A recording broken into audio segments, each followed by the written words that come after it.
Dneska jem na 24 hodín iba nezdravé jedlá.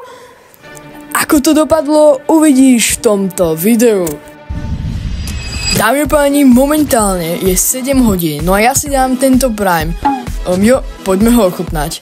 Mne osobne vôbec nechutí, akože je dosť sladký a dávam mu takých 2 body z 10. OK, no a ešte tu mám tento croissant, ktorý si dám taktiež na raňajky, poďme ho ochutnať. Dávam mu 8 bodov z 10.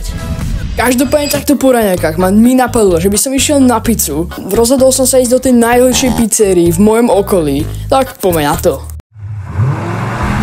OK, nachádzam sa v Euroveji, no a tu by mal byť niekde ten fast food, ktorý otestujem. Takže mám tu pizzu, no a poďme ju ochutnať. Ja už som doma, no dal by som jej asi 7 bodov z 10. Každopádne tu mám ešte takéto donaty, tak aj tie ochutnám, no a dúfam, že mi už nebude zle z tohto sladkého. OK, donaty boli naozaj dobré, akurát sa musím priznať, že sa mi naozaj chce poriadne spať. Som úplne celý deň ospalý a unavený, takže pôjdem asi do gymu, trošku si zacvičiť a za chvíľu sa vám ozvem.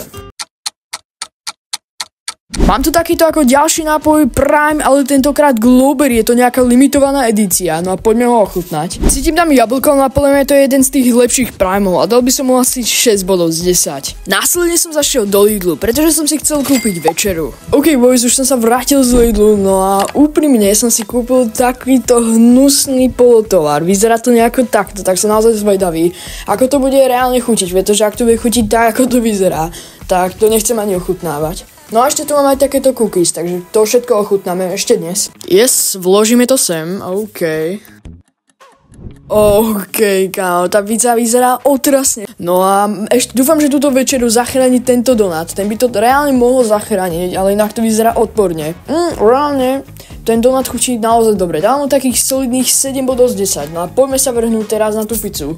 No, bol som hladný, ale teraz ma už chuť prešla, tak poďme ho ochutnať. Musím povedať, že chutí lepšie, ako vyzerá, a to je jediná dobrá správa, ale inak mi vôbec nechutí. Na niektorých miestach nie je dopečená a dávam jej asi 2 body z 10. Dámy a páni, blížime sa ku koncu videa. No a za tento deň som zjedol približne 3250 kalórií, čo je celkom dosť akože.